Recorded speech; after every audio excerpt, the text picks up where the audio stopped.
Alors Bruno Delmas, qu'est-ce que vous en pensez, vous ? Moi, je suis très satisfait de ce résultat parce que d'abord, c'est un vaste mouvement démocratique qui s'est exprimé et d'être aux frontières d'une population d'un pays qui a plus de 2/3 se déplace dans les urnes pour prendre son destin en main, c'est quelque chose déjà fondamentalement de très positif.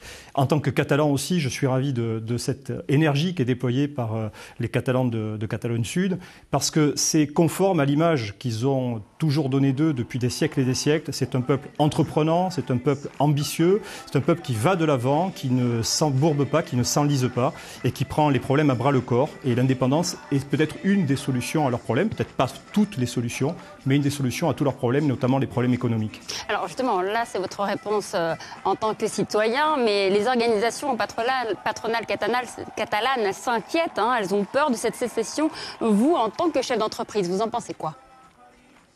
Alors d'abord, les organisations catalanes qui se sont exprimées, elles ont plutôt adopté une posture. Je pense que vous avez remarqué que les déclarations les plus récentes des organisations patronales, et ça se limitait simplement aux banques, ont eu lieu il y a à peine 12 jours. Donc c'est plutôt hypocrite, ça a été une position pour prendre une position, pour montrer au gouvernement central qu'ils n'étaient pas très d'accord, qu'ils le manifestaient, mais c'est un processus qui est engagé depuis plus d'1 an et demi. Les organisations patronales avaient largement le temps de manifester leur désapprobation, elles ne l'ont fait qu'il y a 12 jours, et encore une fois, je le dis, ça se limite qu'aux banques qui, elles, vont rester en Catalogne, quoi qu'elles en disent.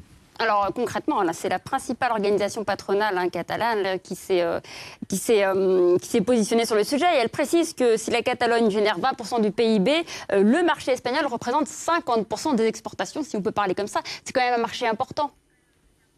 C'est un marché important, mais il faut savoir que le premier pilier de l'économie catalane, c'est aussi le tourisme, et que les touristes qui viennent de New York, qui viennent de Hollande, qui viennent d'Allemagne, ils ont finalement rien à faire de savoir s'ils viennent en Espagne, en Catalogne, dans un pays souverain, dans un État, dans une fédération.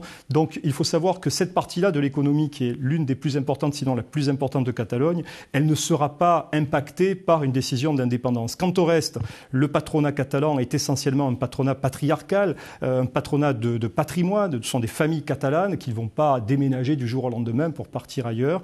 C'est une économie dont ils ont toujours su prendre les rênes. Et donc je ne fais aucune inquiétude sur l'avenir de l'économie catalane, y compris sous le règne d'une indépendance qui n'est pas faite. Il faut aussi rassurer celles et ceux qui nous regardent. C'est un processus qui est long. Ça ne va pas changer du jour au lendemain. Mais ça doit changer notre regard, nous, Catalans du Nord et Français, sur la manière dont un peuple prend sa destinée entre les mains. C'est très important. En 2 mots pour conclure, est-ce que ça peut changer pour quelque chose pour notre région voisine ?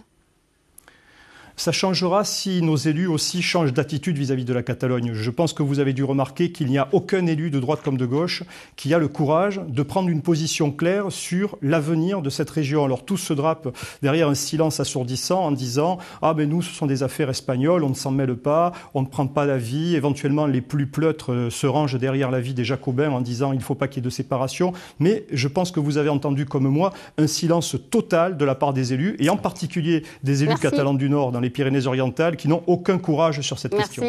Merci à vous, Bruno Delmas, d'avoir répondu à ces questions.